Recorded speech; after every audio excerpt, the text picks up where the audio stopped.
The Historian in Residence project with Dublin City Council is a really important initiative, particularly as part of the Decade Centenaries. As part of my role, I have been going out to different communities, into schools, libraries, into community centres, for people to give their opinions on things, because no matter what background you're from, what your interests are, what age you are, everyone has an opinion on history. It's a great opportunity just to talk to people about history, which is one of my great passions in life, and everyone deserves the opportunity to learn more about it.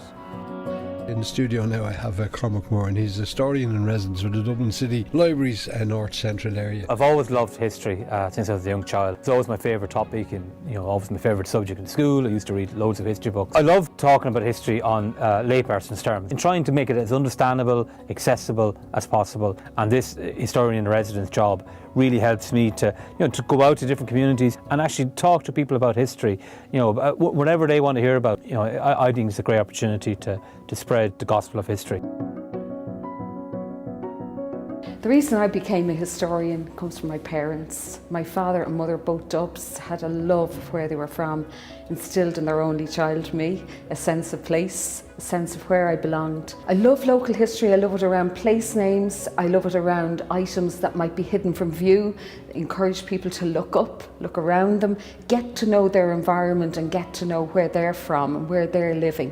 By being given the opportunity to be historian in residence with Dublin, I got the opportunity of a lifetime. I think what's exciting about this position, this historians in residence position, is really what you are as you're a facilitator. You're bringing people together and you're getting their stories in as much as anything else. I regard myself as a social historian, which means that I'm kind of primarily interested in the lives of ordinary people and how their lives have changed through history. I was asking simple questions like, how was it for a family in the 1930s? The suburb that I live in, where did that come from? Who laid it out? One thing I want to do with this position is to celebrate local heroes. And in Cabaret, there's no local hero quite like Liam Whelan.